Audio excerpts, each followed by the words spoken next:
JavaScript में hosting क्या है, क्या वेरिएबल सच में ऊपर चले जाते हैं और क्यों वेयर कीवर्ड काम करता है लेकिन लेट कीवर्ड एरर देता है। अगर आप जावास्क्रिप्ट इंटरव्यू की तैयारी कर रहे हैं तो ये कंसेप्ट 100% क्लियर होना चाहिए। आज इस वीडियो में हम होस्टिंग को सिर्फ डिफाइन नहीं करेंगे, हम इसे समझेंगे डीप लेवल पर। सबसे पहले सिंपल डेफिनेशन, होस्टिंग का मतलब ये नहीं है कि कोड फिजिकली ऊपर चला जाता है। होस्टिंग का मतलब है जावास्क्रिप्ट एग्जीक्यूशन शुरू होने से पहले मेमोरी एलोकेट करता है। जैसे कि हमने प्रीवियस वीडियो में देखा, जावास्क्रिप्ट टू फेज में काम करता है। First phase is memory creation phase, second phase is execution phase.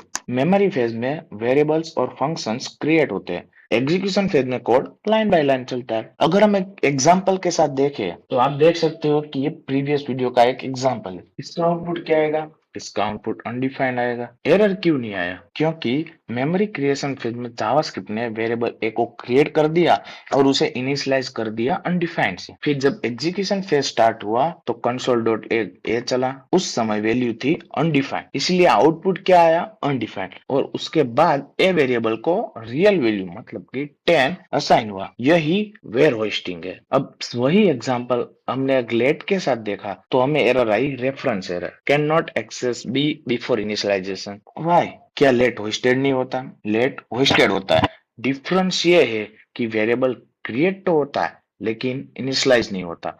वो रहता है एक स्पेशल स्टेट में जिसे कहते हैं टेम्पोरल डेड जोन। अब ये टेम्पोरल डेड जोन क्या है? टेम्पोरल डेड जोन का मतलब है कि जब वेरिएबल क्रिएट होता है और जब वो वेरिएबल को रियल वैल्यू असाइन होते हैं, उस बीच का जो टाइम है उसे कहते हैं टेम्पोरल डेड जोन। इस दौरान वेरिएबल एग्जिस्ट करता है लेकिन एक्सेस नहीं किया जा सकता। अगर हम एक्सेस करने जाएंगे तो ये एरर थ्रो करेगा। अब सेम चीज अगर हम कॉन्स्ट के साथ देखें, कॉन्स्ट भी लेट जैसा ही बिहेव करता है। होस्टेड होता है, इनिशियलाइज नहीं होता और टेम्पोरल डेड जोन में रहता है। लेकिन कॉन्स्ट कीवर्ड में एक एक्स्ट्रा चीज है जो लेट से उसे डिफरेंट बनाता है। कॉन्स्ट में तो वैल्यू डिक्लेरेशन के समय देना जरूरी है। अगर आप डिक्लेरेशन के टाइम पे वैल्यू इनिशियलाइज नहीं करते तो ये सिंटेक्स एरर थ्रो करेगा। तो ये डिफरेंस है वेयर, लेट और कॉन्स्ट के बीच में। अब हम बात करते हैं फंक्शन होस्टिंग। तो ये है फंक्शन के लिए एग्जांपल। अब आप सोचोगे इसका आउटपुट क्या आएगा? क्या अनडिफाइंड आएगा? नहीं। तो यहाँ पे आप एग्जांपल देख सकते हो, 15 आया, अनडिफाइंड नहीं आया।